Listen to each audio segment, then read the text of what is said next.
Subscribe to our channel and press the bell icon for the latest updates. Pulwama ఉగ్రదాడితో Bharat Pakistan మధ్య నెలకొన్న యుద్ధ వాతావరణ ప్రభావం క్రమంగా ప్రపంచ కప్పై పడుతుంది. ఇంగ్లాండ్ వేదికగా మే 30 నుంచి ప్రారంభం కానున్న వన్డే ప్రపంచ కప్లో షెడ్యూల్ ప్రకారం జూన్ 16న భారత్ పాకిస్తాన్ జట్లు తలపడాల్సి ఉండగా ఆ మ్యాచ్ను బహిష్కరించాలని దేశవ్యాప్తంగా పెద్ద ఎత్తున డిమాండ్లు వినిపిస్తున్నాయి. భారత్ పాకిస్తాన్ మ్యాచ్ గురించి బీసీసీఐ మాజీ సెక్రటరీ సంజయ్ పటేల్ని ప్రశ్నించగా ఉగ్రదాడిలో 40 మంది భారత్ జవాన్లు అసువులు బాసిన తర్వాత పాకిస్తాన్తో టీమిండియా మ్యాచ్ ఆడుతుందని ఎలా అనుకుంటున్నారు?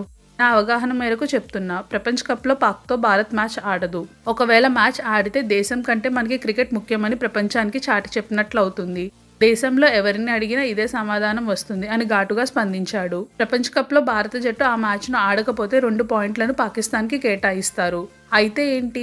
పుల్వామా దాడిలో అమరైన జవాన్కి ప్రపంచ కప్ వేదికగా నివాళి అర్పించినట్లు అవుతుంది కదా అని టీమిండియా అభిమానులు సూచిస్తున్నారు. మ్యాచ్ను బహిష్కరించడం ద్వారా పాకిస్తాన్ దుశ్చర్యను వరల్డ్ కప్ వేదికగా ప్రపంచానికి చెప్పినట్లు అవుతుందని మరికొందరు సూచిస్తున్నారు. దీంతో కేంద్ర ప్రభుత్వం ఆ దేశాల మేరకు మ్యాచ్ ఆడటంపై ఓ నిర్ణయానికి వస్తామని ఐపీఎల్ చైర్మన్ రాజీవ్ శుక్లా నిన్న వెల్లడించారు. ఇలాంటి మరిన్ని అప్డేట్స్ కోసం మన ఛానల్ను సబ్స్క్రైబ్ చేయండి.